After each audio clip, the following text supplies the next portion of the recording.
First at 4, police blame a jealous ex-boyfriend for a deadly chain of events that started at a Southfield hotel and then ended off the lodge in Detroit. We are live right now to sort through exactly what happened. And Kim is working on your forewarned forecast. Well, you might have noticed we lost our sunshine this afternoon. Clouds have moved in and rain is knocking on the door. Temperatures right now in the upper 60s. Your forecast in just a few minutes. Can you pass the fall test?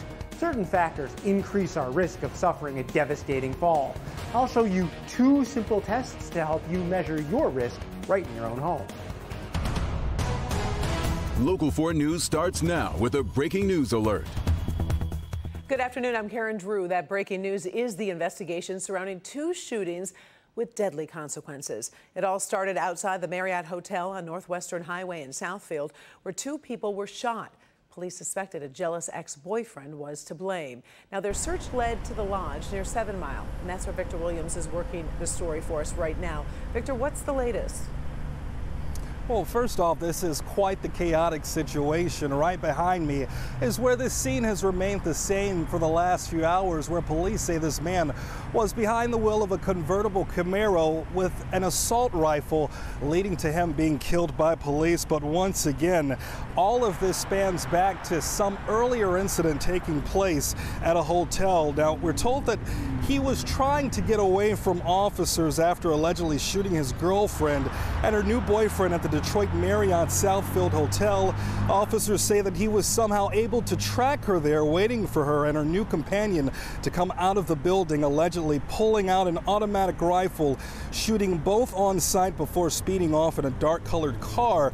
The deceased has now been identified as a 41-year-old woman, while her boyfriend remains in critical condition at this time. Now, that was around 9:24 a.m. Nearly 2 hours later, police tracked this man down to his home in Warren, where they say he switched cars getting into that Camaro before he was spotted near the lodge in 7 Mile around 12:30.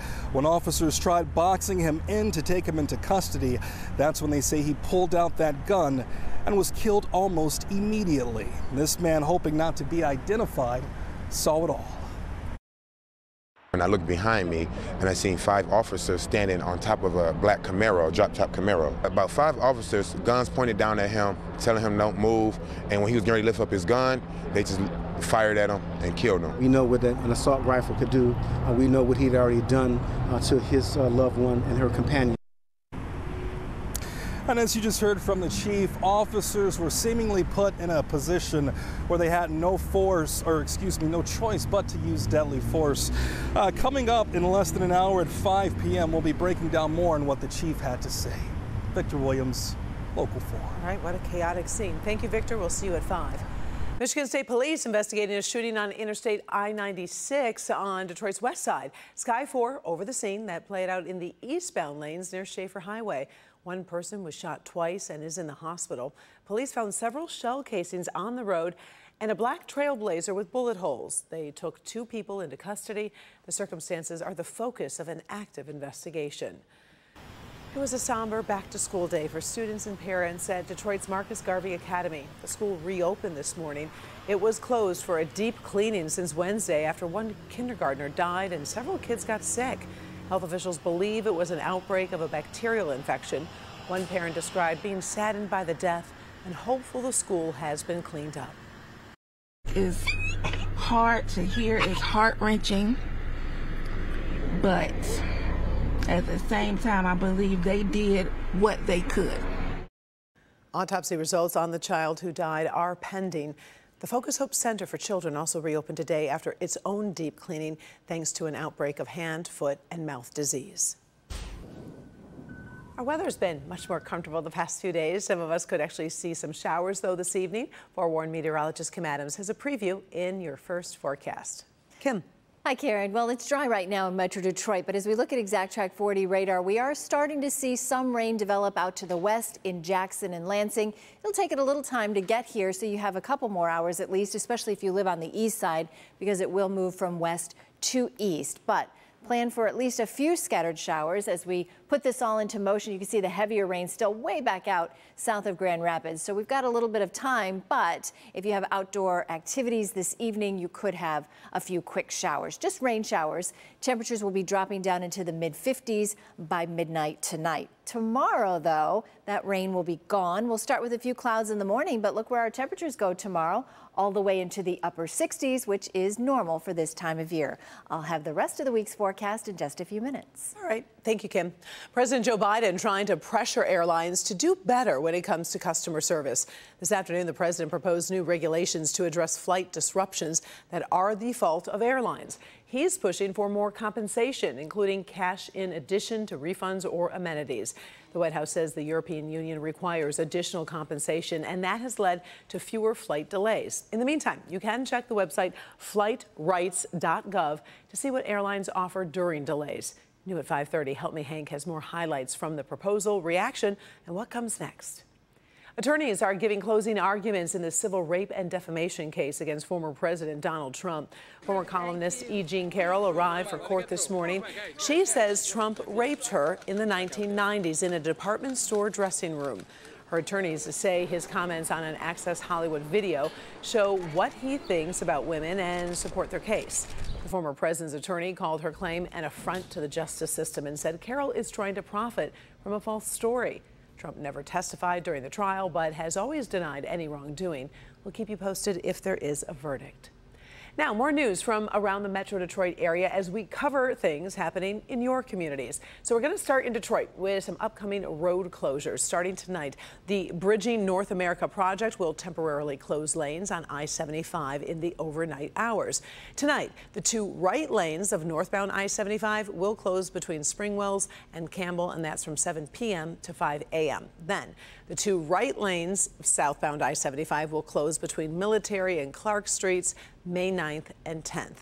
Finally, the two left lanes of north and southbound I-75 will close between Springwells and Clark Wednesday through Friday. Remember, all those closures start at 7 p.m. and they end at 5 a.m.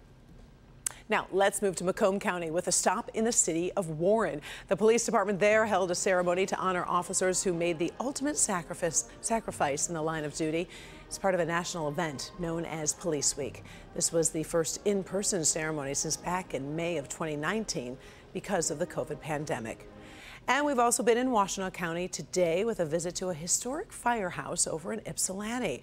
It was built way back in 1898. It's now the Michigan Firehouse Museum, but for 3 days this week, it will be a working firehouse once again. It's all part of the city's bicentennial celebration. We did speak to some of the firefighters who are part of this blast from the past, and we'll have more on their mission on Local 4 News at 5. Our Local 4 version of The Voice continues with online auditions happening right now. So if you are looking for a stepping stone to stardom, who knows? This could be it. Paula Tutman is part of the search for the next Go For It singer. She offers a look at some of the competition so far.